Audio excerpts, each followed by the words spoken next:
Okay, I'm just waiting notification.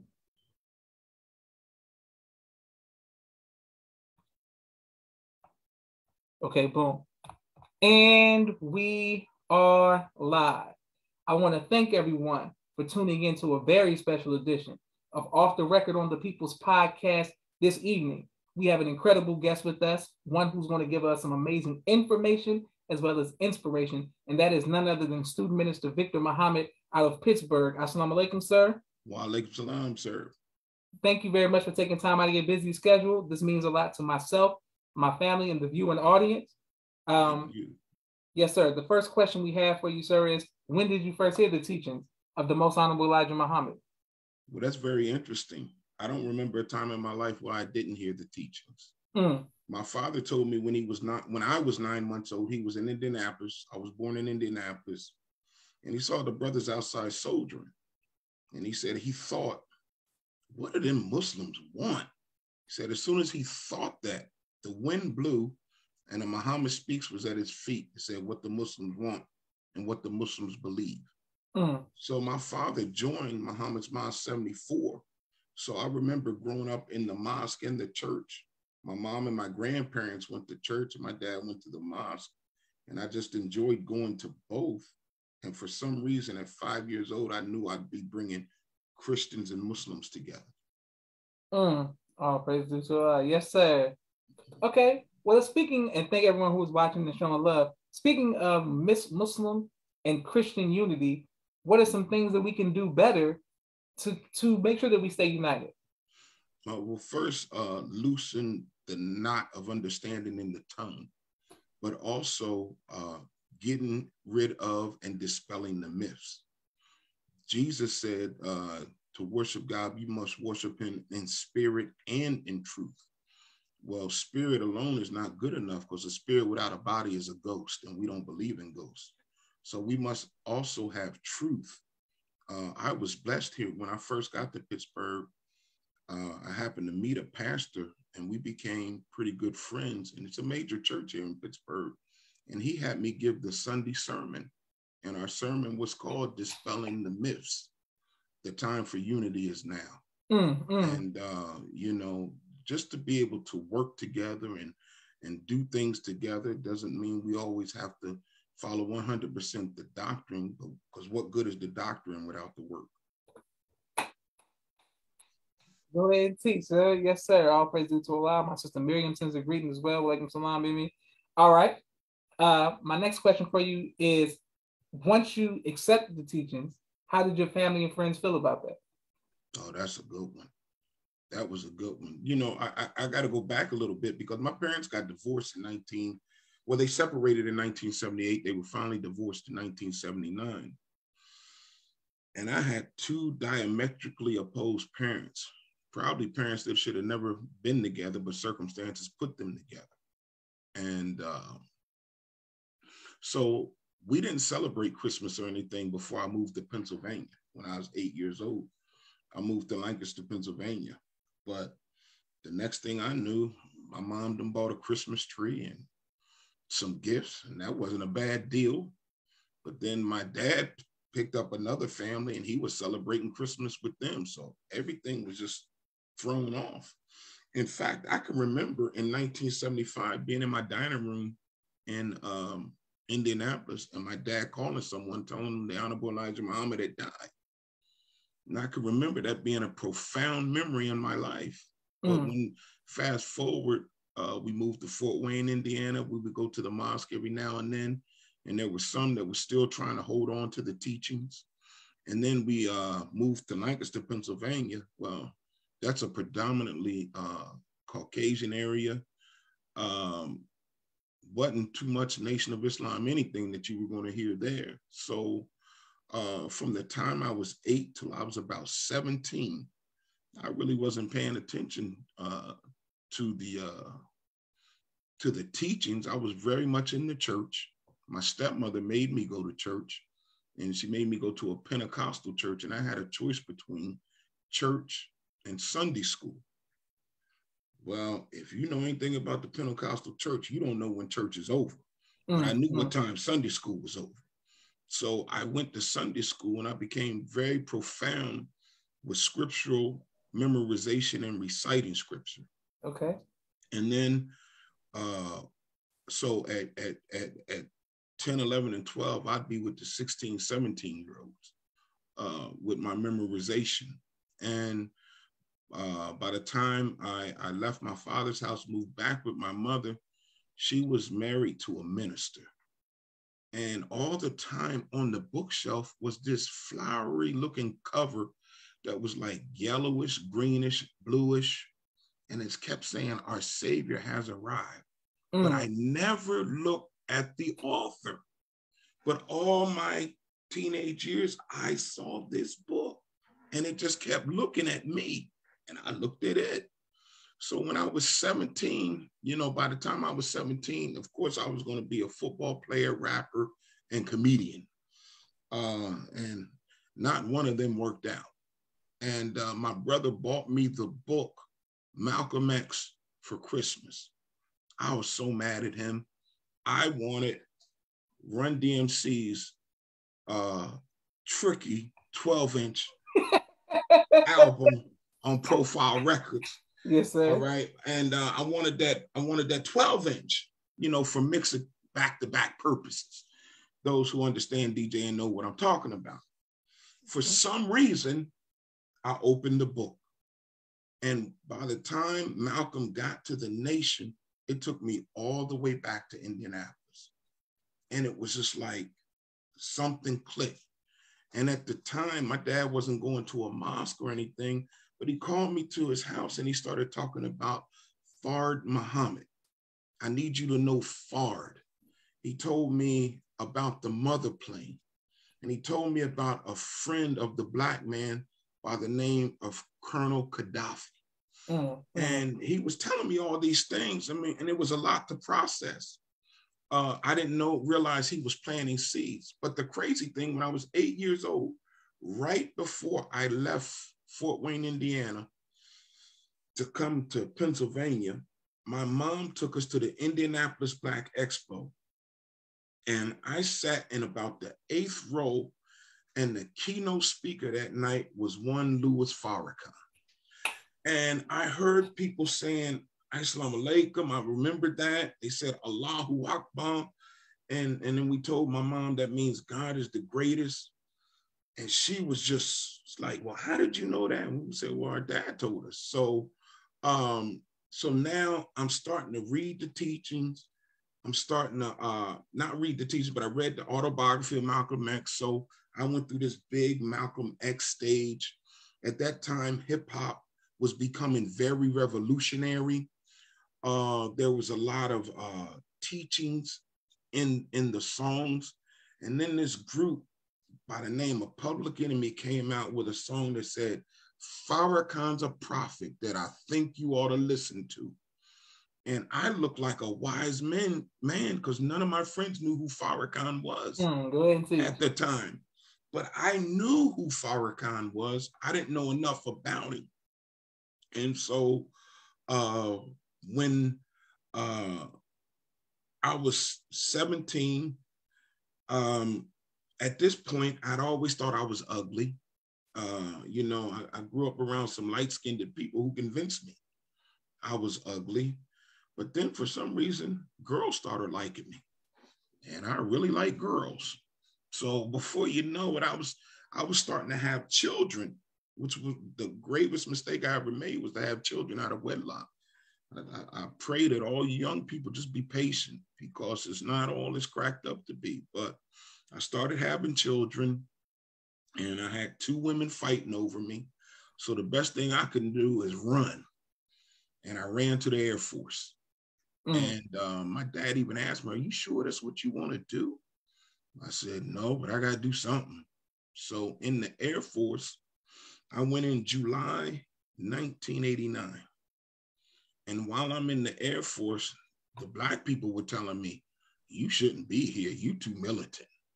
And, it was Malcolm this, Malcolm that. And Malcolm said this, and Malcolm said that. Then in about early 1990, this man started coming on TV by the name of Louis Farrakhan. And in about March of 1990, Louis Farrakhan was on Donahue for 2 days. The brothers all in the dorm, they ran and got me. Vicky's on, Vicky's on. So, I made sure to be in front of that television while he was on the TV show. But he was also on CBS This Morning. And he just made this man look so silly. I mean, he was just so precise. He was just so, you know, the minister, you know what I mean? And somehow I got the VHS of that. But 2 weeks later, I was out of the military in 1990 with an honorable discharge with veteran status to join the Nation of Islam. I was leaving the Air Force to go look for Farrakhan. And when I left, I got out March 30th, 1990. That was the last day I smoked. I said I was putting the cigarettes down that day because I never wanted my children to see me smoke. And lo and behold, I got another girl pregnant up there. So, I mean, I was really out of my mind. And it wasn't until I met the Honorable Minister Louis Farrakhan, and then I started studying with the Muslims. There were some Muslims in Lancaster, but they couldn't stand Farrakhan. And then they started talking about Elijah Poole. And I didn't know much. And I said, well, I know you were such and such. So if you can have a name, how come he can't have a name? So they left me alone, but I didn't know much. And they were talking and things, and I was just reflecting on this the other day. I wish I could remember the conversation, because I would certainly go back and visit them. And they said, and then Farrakhan's not teaching real Islam. And I said this: look at Farrakhan, look at you. Look at Farrakhan, look at you. I'll be with Farrakhan. And from that point on, it was on. So my mom busted in my room one time because I wouldn't answer her. And I was down trying to do a Muslim prayer. I didn't know what I was doing, but I was doing the best I could. You know how they say, fake it till you make it? Yes, sir. Yes, sir. And I was faking it. But I was bowing down because I knew I was supposed to bow down. Next thing I know, she would take my Quran and stack books on top of it. And I said, why are you stacking books on top of the Quran? You know you're not supposed to do that. She said, I'm just stacking the books. I said, no, you're not, because you're the one that told me the bigger book goes on the bottom and the smallest book goes on the top. And this is the smallest book. So she know I got her. My dad was proud. And then I got to go to my first mosque meeting at Muhammad's Mosque number 12. The closest mosque to me was an hour and a half away. So I would take the Amtrak to Philadelphia and go to Muhammad's Mosque number 12. And the minister at that time was one Minister Anthony that we know today from the Ramadan prayer line, Brother Mukathir. He was the minister there. And then this man came in as the national troubleshooter, not knowing that he used to be the national secretary of the Nation of Islam, Minister Rodney Muhammad. And he came in and they had a holdback, and brother, the first officer was named Captain was Gregory, who became the captain. Yes, sir. Yes, sir. And he liked me so much, even not being registered, he said, no, you stay in the holdback, you're gonna help us. And so when Minister Rodney was talking, and I talked about, we need Islam where I live. We don't need to always travel to come here. So he said, where's that at? He said, Lancaster. I said, Lancaster, Pennsylvania. You know, Minister Rodney, he's real serious. You better have all your ducks in a row when you're dealing with Minister Rodney. Anybody who know. All right. And so he like brushed it off, not knowing I went back 30 days later. And Minister Rodney read a letter from the Honorable Minister Louis Farrakhan saying he was installed as the minister of Muhammad's Mosque number 12. Now, all this time, not knowing what I was doing, my mom would leave for church and I would have study groups in her house while she was at church. We would have Message to the Black Man out. I had somehow got a hold of the study guides, and we would be in there studying. So my first 2 years of introduction to the nation, I was trying to make sure we had the Nation of Islam, not just in the major cities, but in the smaller areas like Lancaster, Pennsylvania, Harrisburg, Pennsylvania, York, Pennsylvania. So the next thing I know, I meet a brother from Harrisburg. He said, well, brother, you need to come to Baltimore. And who did I meet but a brother who was on the Donahue show with the Honorable Minister Louis Farrakhan, up there as the minister, but your uncle, Jamil Muhammad. I mean, I was floored because I knew the video so well. I knew when Minister Jamil was up there, he was like this, leaning into the screen, and I was just floored. And I can't remember what his name was at the time. The first day I come, this brother's up there saying, I asked the minister, should I be a lawyer or a minister? It was Brother Arif. And he said, the minister told me to do both. The next thing I know, because you know, I always went unsuited and booted. I didn't go in looking like a lost found now. Next thing I know, I get a tap from, which is now Brother Captain Daoud, but it was Brother David then. He taps me on the shoulder, says, come out. And this man with this hat and had stars on his hat, and he had this fur coat on. It was your dad, the Supreme Captain. I'm like, whoa. I'm not knowing all this. I didn't know what Supreme Captain meant, but I knew he was someone because your dad was just cool. I mean, he just walked so nice and everything. And then from then on, it was a thing. Where was I going? Philly or Baltimore. And my thing was whoever brings Islam where I live. So Brother Minister Jamil was sending 2 brothers up to Lancaster every week. We'd have 40 people out every week. This in the early 90s. It was a Brother James 5X and a Brother James 6X. And these brothers came faithfully. They bought the papers, they bought the pies. I tried to do my little teaching or whatever, and they were like, well, you gotta get more polished. You know what I mean? But I had the people out. And then we were bringing Minister Jamil into Harrisburg. And you wouldn't believe, Minister Jamil came the day after the news was announced about Brother Wali. And we thought he wasn't coming. And he was like, no, I'm gonna come. And he was real melancholy when he got out the car. But your uncle did the deal. He worked that thing out. And I was always drawn to him because your uncle's funny. He's real comedic. And I've always studied comedians. I've always wanted to be a comedian. That's what I wanted to do. But then there was a little group in Coatesville that opened up. And then I went there, and that's how I got more introduced to Minister Rodney. And I pretty much stuck in Philadelphia. But after all of that, my mom would introduce me as her Muslim son who's in the Nation of Islam. Now, this was odd to me because my brother was always Muslim.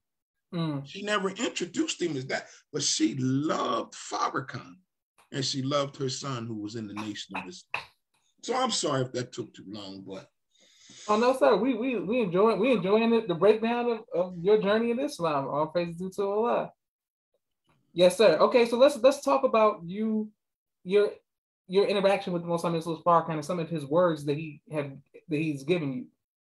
Yes, well, in fact, last year, beloved, I had major surgery, and I had let Sister Anima know, and the minister called me in my hospital room, and he asked me. He said, "Well, brother, how's it going in Pittsburgh?"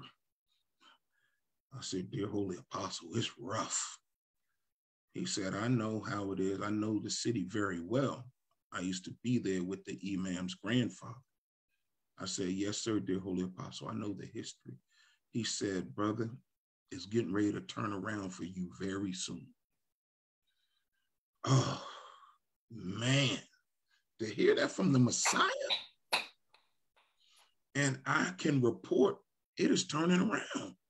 Oh, I mean, you know, we've gone up in attendance, we've gone up in papers. You know, we have our ups and downs, but the spirit of the brothers is fired up. The spirit of the sisters are fired up. And it's not because of anything I'm doing, it's because of a promise the Messiah made. Allah is not going to return the word of his servant back void. Yes, sir. So I work in that.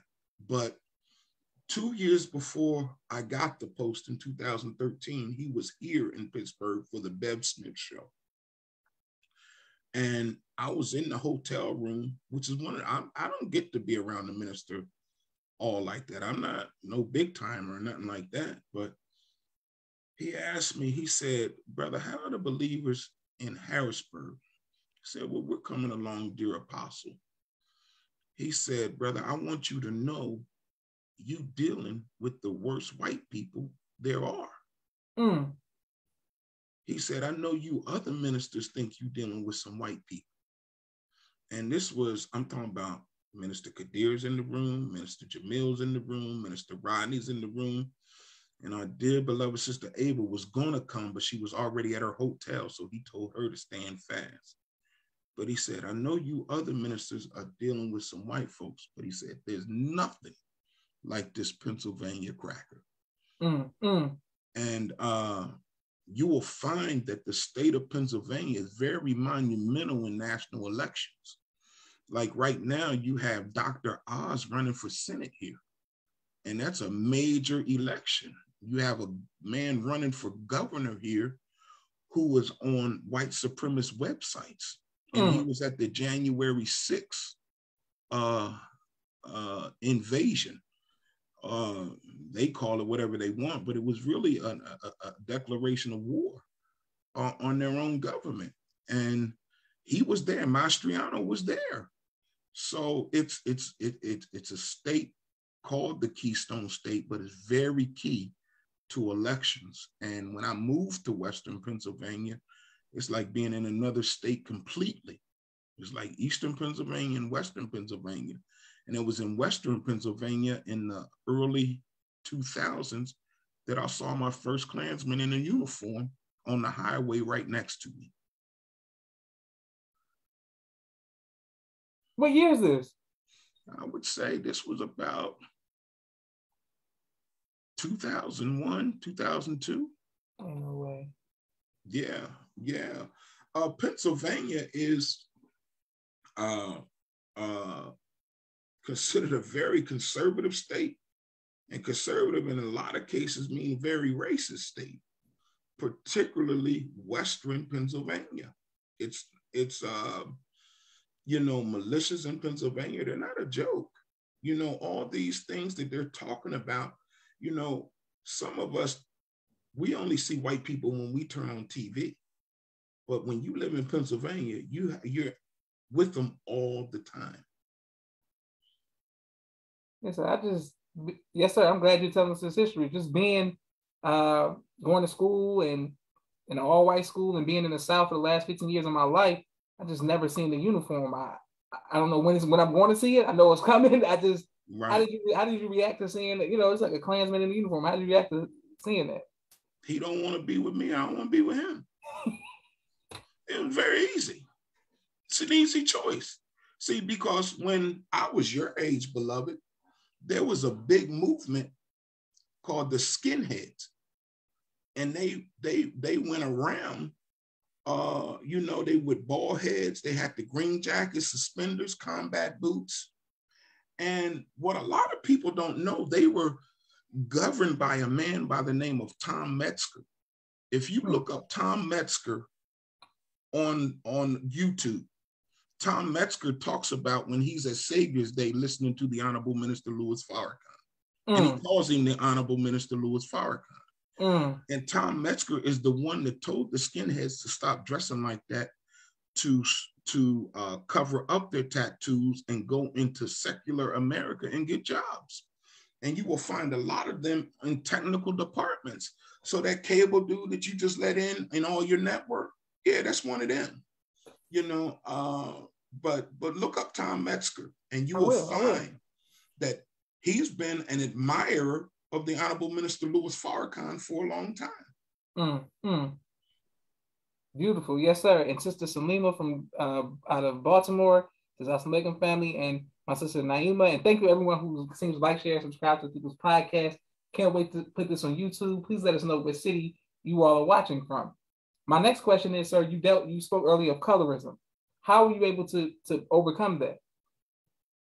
Because the Honorable Minister Louis Farrakhan taught us that you learn colors in kindergarten.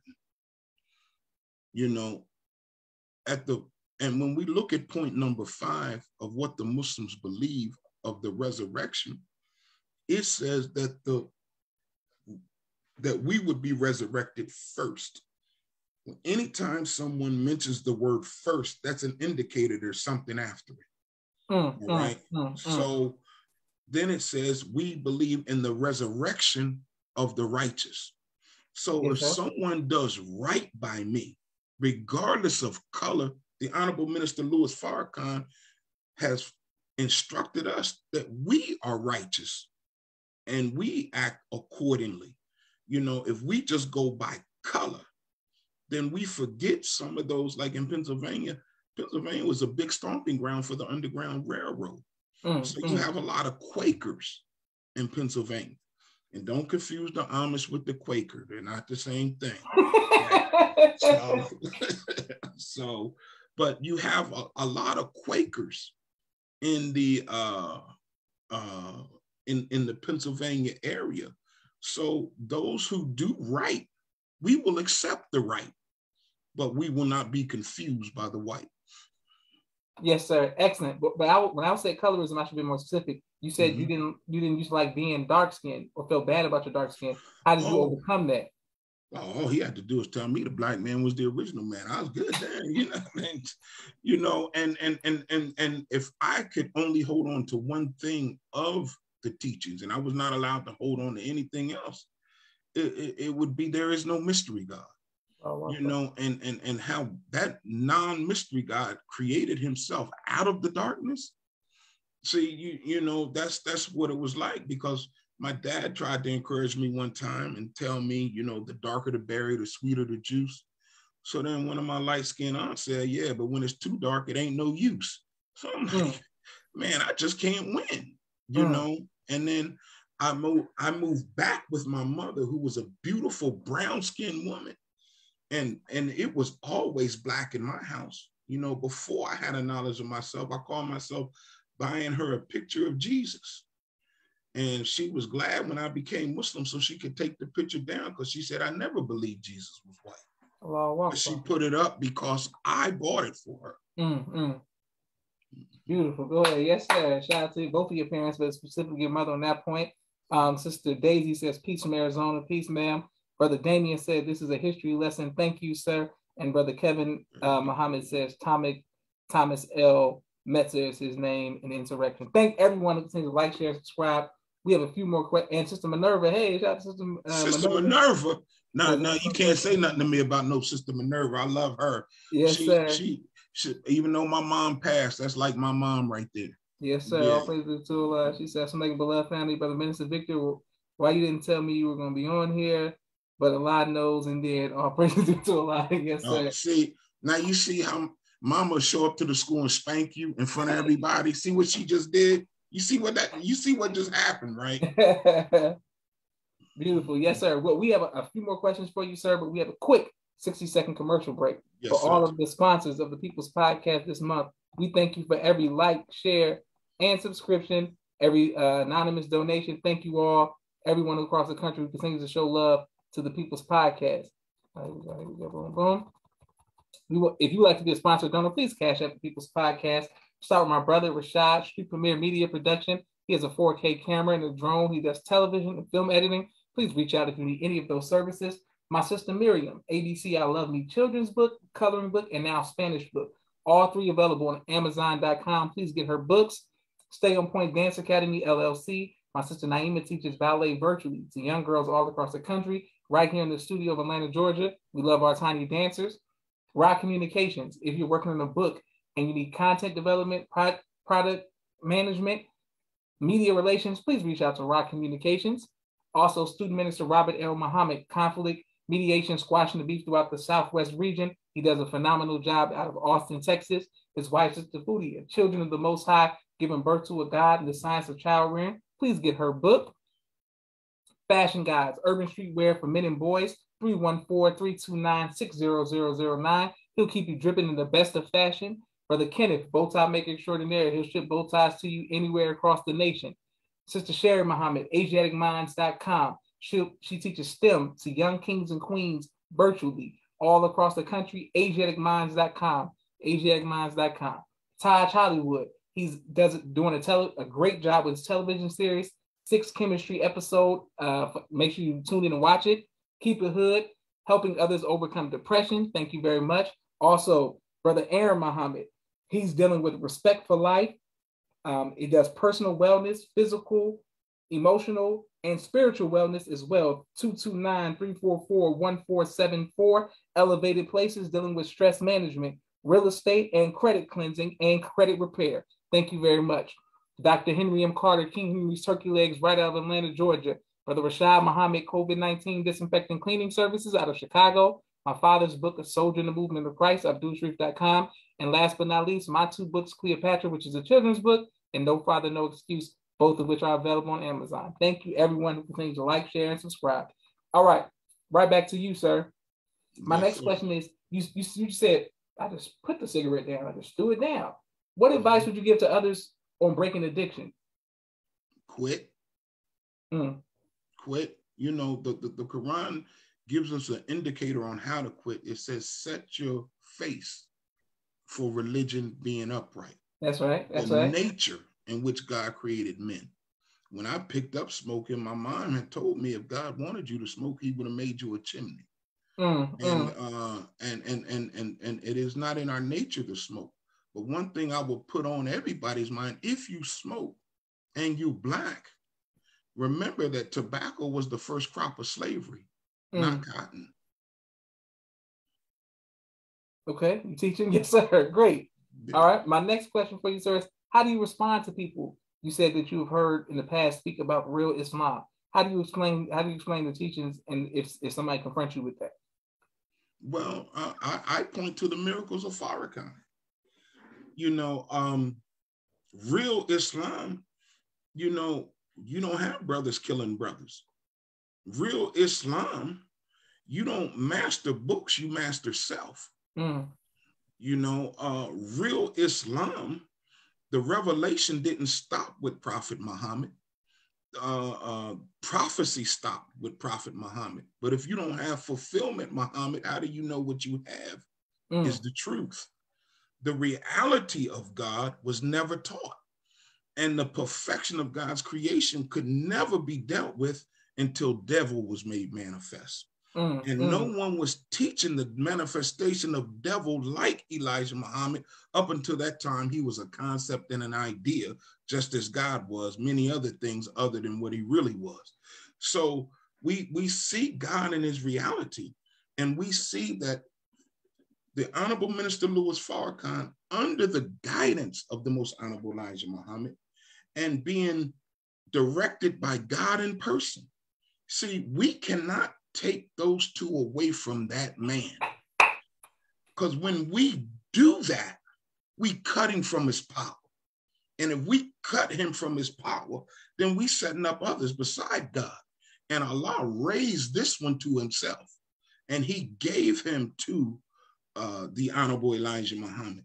So when we're talking about a man who took a people that were nothing at all, that's right, and made us to stop wanting to be baby daddies, but to be fathers and husbands, to stop us from wanting to be baby mamas and be wives and mothers, and for us to stop drinking, stop smoking. You know, you ain't had a demon in your life till you had crack in your life. You ain't had a real demon till you got heroin. And for someone to make people want to put those things down to get back to their original nature, then, you know, you take your Islam that's at the beck and call of Washington, D.C., and I take my Islam at the beck and call of the Mahdi, and let's see who lasts at the end. All praise due to Allah. Yes, sir. You teaching our minister. Beautiful, beautiful. Praise be to Allah. Okay, yes, sir. My next question for you, sir, is have you ever faced fear? And if so, how have you overcome that fear? Well, you know, yes, I faced fear, but not with Islam. I might have been hesitant, but never fearful. You know, I was blessed. I was a pretty decent football player when I was coming up.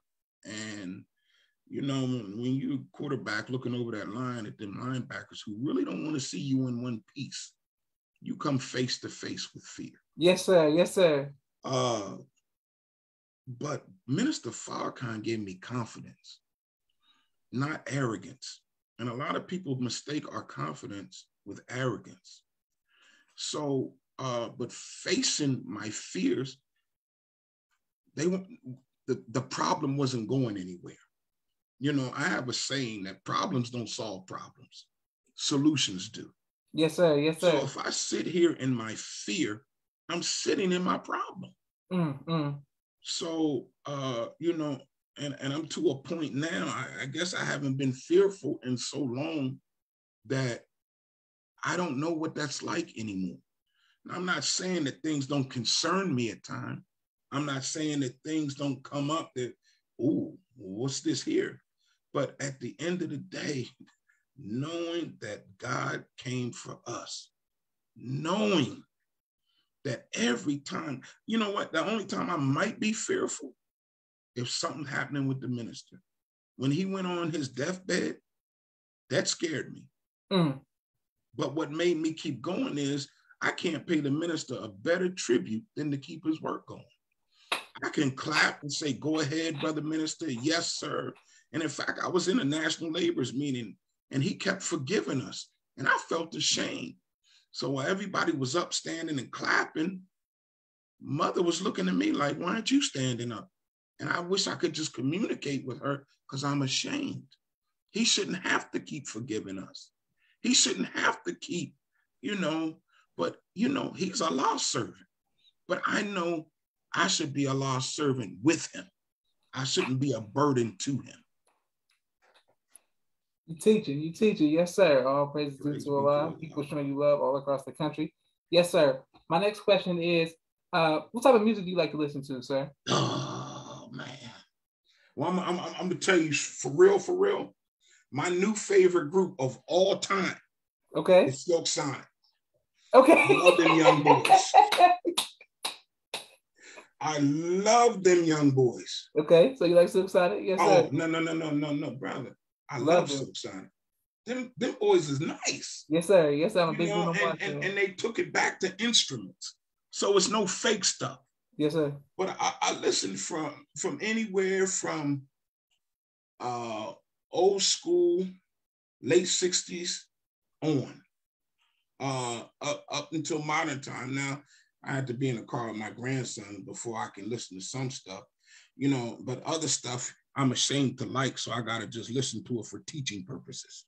Yeah, but the reality is, I mean, we are a talented people, you know, and I love music.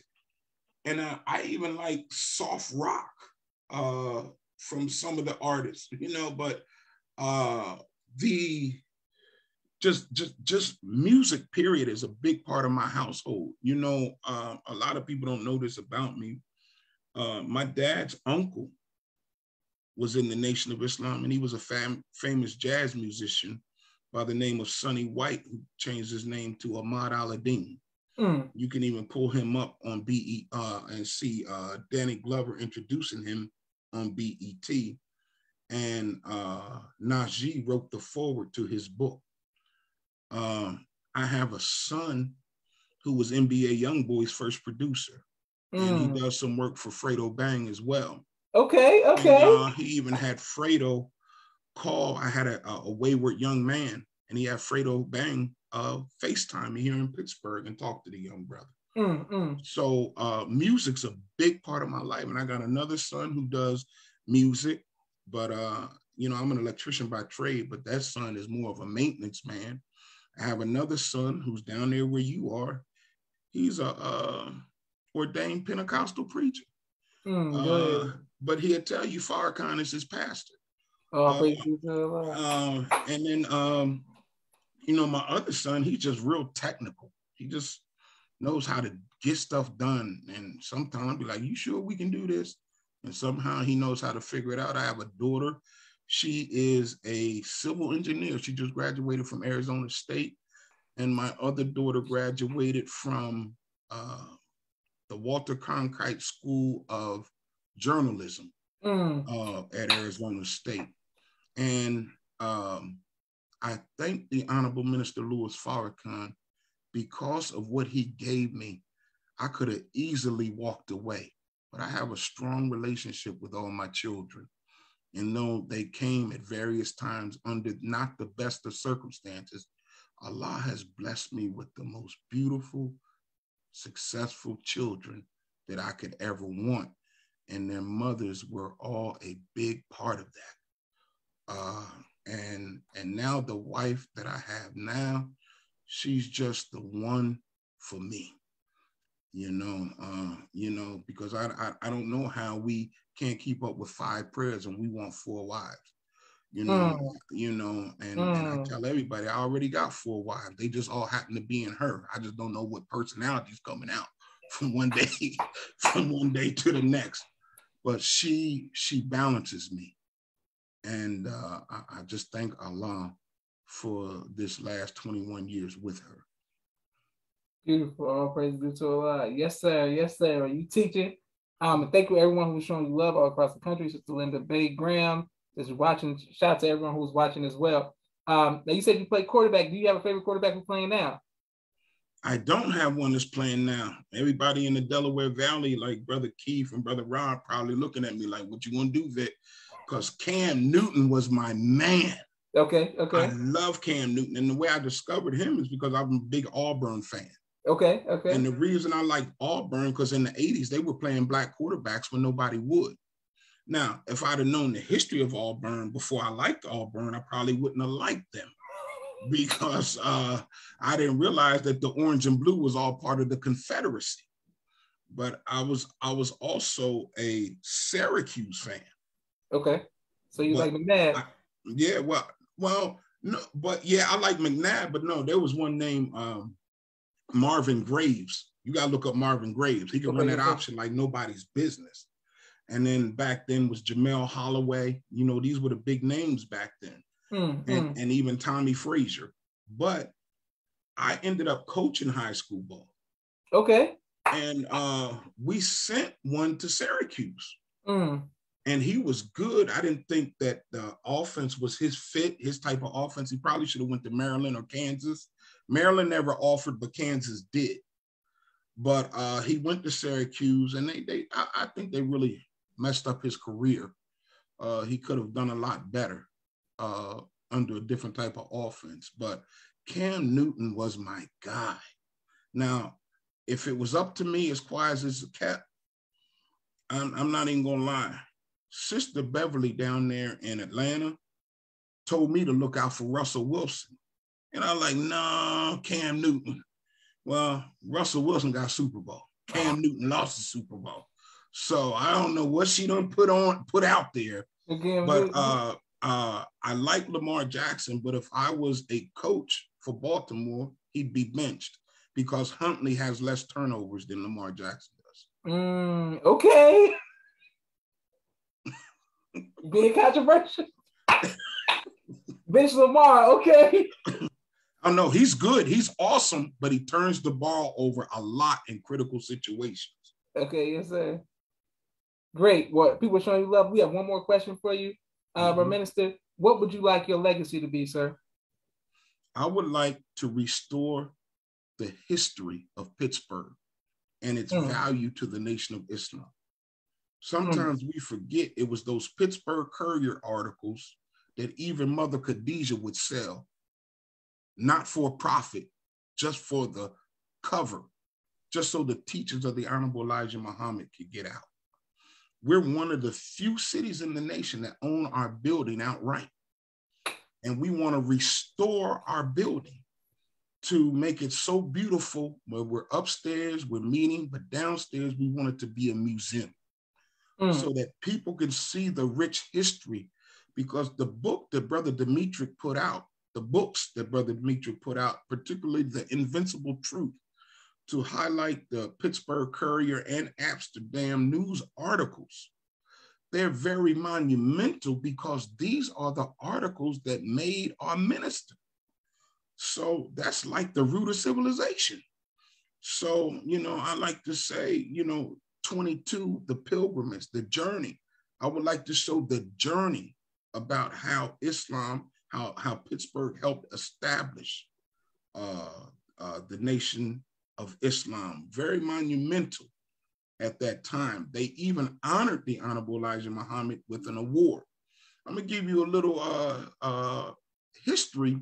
They had a mosque here, Syrian mosque. The last person to speak at that Syrian mosque at its old location was Louis Farrakhan. After the minister spoke down, they tore it down, but they moved it further north off of Route 28, and the address is 1877, Frying Away. You see, so there's a lot of history here, and anybody who wants to help us, please hit that Cash App, not the Cash App, pardon me. Hit the PayPal, msgpgh@gmail.com. Any donation would help. We're looking to restore. We got a lift for this weekend, this Labor Day weekend. We're going to be doing some outside work. We're going to be running sound systems. Sisters asked, could they get a better kitchen? We're trying to put a better kitchen in for the system, but we want to make our building Farrakhan worthy. Because if it's not excellent, it's not worthy of Louis Farrakhan. So we own the building outright. When I got here, there was a sheriff's notice on the door, and they were going to take our building on back taxes. And when I wrote them, they said we owed them $23,000. And I wrote them a letter saying we're a religious institution and there's a mistake here, and here's the state code and the IRS code. They wrote me back saying, yeah, there was a mistake. You owe us $57,000. Damn, what did I do now? So we went to war, and by Allah's grace, we got the price down to $4,300. And Brother Arif said, you did good, pay it. So we took a year to pay it, though. We weren't just giving them the money outright. But we want to keep that legacy alive. The Imam was born here. Imam Sultan was born here. His grandfather started this mosque when it was Brother Robert X. Davenport. And he died as Imam Hussein. But there's a rich legacy here. We have Brother Minister Carlos come here and Brother Imam Sultan. They did a beautiful history of the Nation of Islam and the history of Pittsburgh. And there was an imam that just yelled out to Brother Carlos, asking him, how did you know all of this? He knew so much about the imam's grandfather. And so, Brother Carlos is a national treasure for all that he has. Brother Akbar has come here and he's given us a history of some things. So I just want to be able to keep the enrichment coming to Pittsburgh, because I never wanted to be in a place where Islam wasn't established. I wanted to establish Islam there. So Allah blessed us to start Harrisburg, Pennsylvania. And in fact, I was traveling all over the central part of Pennsylvania, and I went and I met this brother. He called me. His name was Enrique. And Brother Enrique invites me to this church, and I speak to a packed house at this AME church. And guess who the piano player was? Who's that? John Stevens. Oh, you know him as John Legend. He was the piano player, right? And he was going to the University of Penn then, working on Lauryn Hill's album. And so you never know who we're going to bump into, who we're going to rub shoulders with. And we've been able to establish Islam where it hasn't been. And we're looking now, we're going into other cities throughout Western Pennsylvania. I don't want to speak too loud in case the enemy want to stop us, but we already up and moving. So we can get help from our nation at msgpgh@gmail.com on the PayPal. We will not waste your money. Beautiful. All praises due to Allah. Well, I want to thank you for taking time out of your busy schedule to come on. You've given us a lot of information as well as inspiration. Thank you to everyone who's in the comments. Shout out to my brother Kente, Sister Miriam, Sister Naima, Sister Linda Bay Graham, Sister Minerva, everyone else who commented earlier and assisted us in the comments. Thank you very much, Brother Kevin, and all the way out of Phoenix, Sister Daisy. Brother Damien, shout out to you as well. People showing love all across the country. Thanks to everyone. I can't wait to put this on YouTube. Great. This is Joshua Muhammad signing off for the People's Podcast. May Allah bless you, sir, and thank you for taking time out of your busy schedule to come on the People's Podcast. Assalamu alaikum, sir. Wa alaikum salam.